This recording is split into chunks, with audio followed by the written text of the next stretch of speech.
Hello guys, welcome back to my YouTube channel. ఈ రోజు మనం కాలేజ్ లో ఉన్నాం, కానీ లంచ్ చేయడానికి అయితే బయటికి అయితే వెళ్తున్నాం మా ఫ్రెండ్స్ రూమ్ కి. చూడండి, ఇక్కడ వచ్చే దారిలో కొట్టుకుంటూనే ఉంటారు, మళ్ళీ కలిసిపోతానే ఉంటారు. ఇంకా అందరం కలిసి అయితే బయటికి అయితే స్టార్ట్ అయిపోయాము.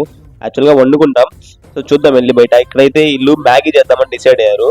చూడండి, మ్యాగీలో నీళ్లు ఎక్కువ అని చెప్పి మళ్ళీ తీస్తున్నారు. ఏమేమో మసాలాస్, గరం మసాలా అంట, చికెన్ మసాలా అంట, ధనియాల పొడి, ఏమంటే అది చేస్తా. చూడు, ఇది నాకు తెలుసురా అంటాడు, ఒకడేమో నాకు తెలుసు అంటాడు, ఒకడేమో ఈడికి తెలుసు అంటాడు. ఆ మ్యాగీని ఎంత గందరగోళం చేశారో చూడండి ఒకసారి. అయితే మళ్ళీ ఈడ వచ్చాడు యోగేష్. ఈడైతే ఏమైనా చేస్తాడు దాంట్లో. చూడండి, మళ్ళీ ఎగ్గేద్దామా అని డిస్కషన్. ఏంది, బాయిలింగ్ వాటర్ లో పగలు కొట్టి ఎగ్గేస్తారంట. సో కింద పడిన సగం ఎగ్ని తీసేసి వేసేసాడు యోగేష్ అయితే. సో ఫైనల్ గా అయితే అది ఎలా వచ్చిందంటే వాడికి నచ్చిందంట. ఇంకా ఎవరు తినలేదు దాన్ని అయితే. ఇంకా దాన్ని అలానే తీసుకొని ఇది ఇంకో సాస్ వేద్దాం దాంట్లో అంటాడు, ఇంకోటేమో పేస్ట్ వేద్దాం అంటాడు. ఎలా అంటే అలా రచ్చ రచ్చ చేశారు ఆ మ్యాగీని అయితే.